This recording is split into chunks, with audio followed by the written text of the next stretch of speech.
He mentioned his relation who was held up. One thing I would advise Nigerians here to do is to register their relations in health insurance, to have a health insurance plan for them. If you have that health insurance plan, the person will surely get the care. The person won't have to worry about paying out of pocket.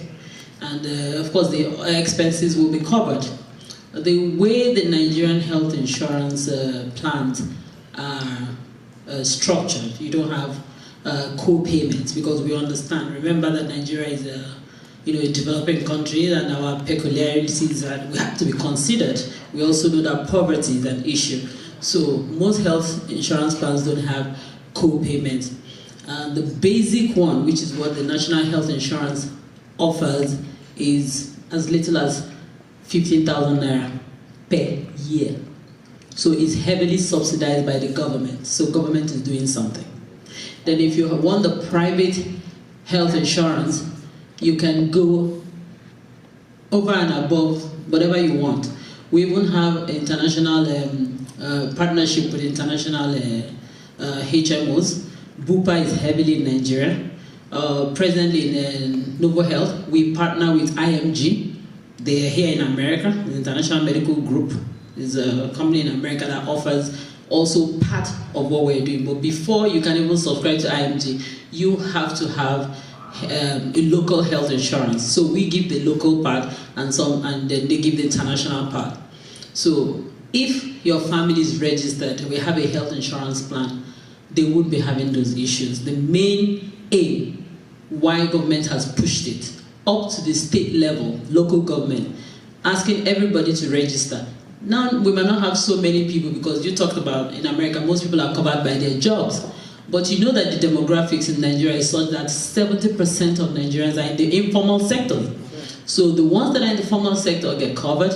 The ones that are in the informal sector have voluntary health insurance plans that they can, register. And you have many HMOs, you have many plans. There are bespoke plans, customized. The association now, like you have the Okada Riders Association, the tailors, so many people are coming together so that they can even get, good rate. When you come in with the numbers, you know how insurance works. You get better rate. Families cover themselves. And it's very easy to do that. We have, like I told you about technology playing a part. You can buy it all from the internet. It's all technology enabled. You have all the plans, you choose your hospitals and all that. And then that many people, even people who have lost their jobs, begin to realize the insurance. So when they go into the informal sector, they come back and continue with their plan. So a lot of people are again. So sorry, it's not as it was. It was really bad at the point, but I know that it's all gradually reducing. So how the diasporans can help, and that will also give them peace of mind, is to sign up their relatives on health insurance. It will help. Then your question was the health bill.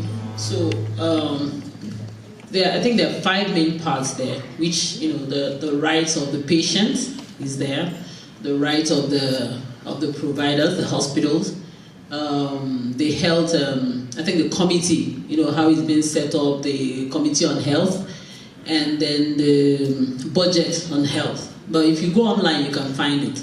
Just Google Health Bill Nigeria. It's there online, you can read the details. What else? What was the other question? Nurse practitioners and geneticists. Oh, yeah. So now, we don't have doctors, like I know here you even have medical assistants and the rest of them. We're very cautious in Nigeria trying to use nurses, to prepare, because along the academic years and the educational platforms are very different. So we're very careful. Having nurses play the role, of doctors. And you don't even have as many nursing schools, operational as they used to be.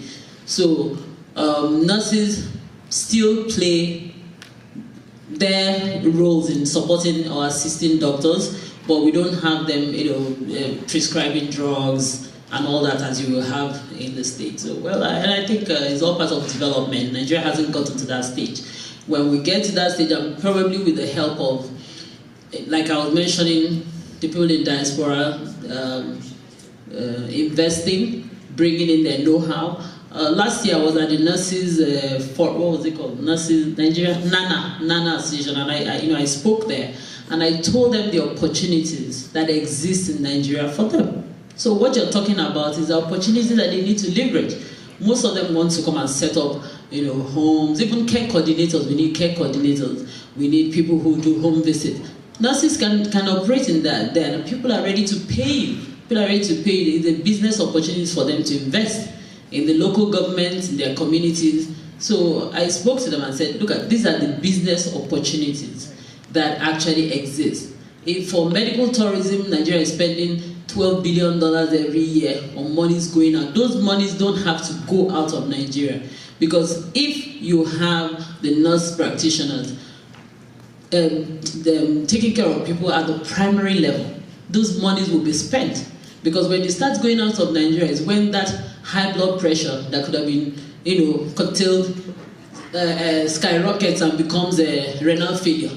That's where the money gets out of the country. So we can actually stop the amount of money going in Nigeria and then use it, it stays home with Nigerians and becomes business for all of us.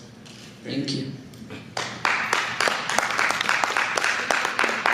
Thank you, panelists. I think we're going to entertain one final comment from Honorable here. We are already good 6 minutes beyond the time we projected for this. We still have 2 sessions to go. So, Honorable, we're going to have you round us up. Yeah, once again, I welcome my Consul General, Honorable Kjklj.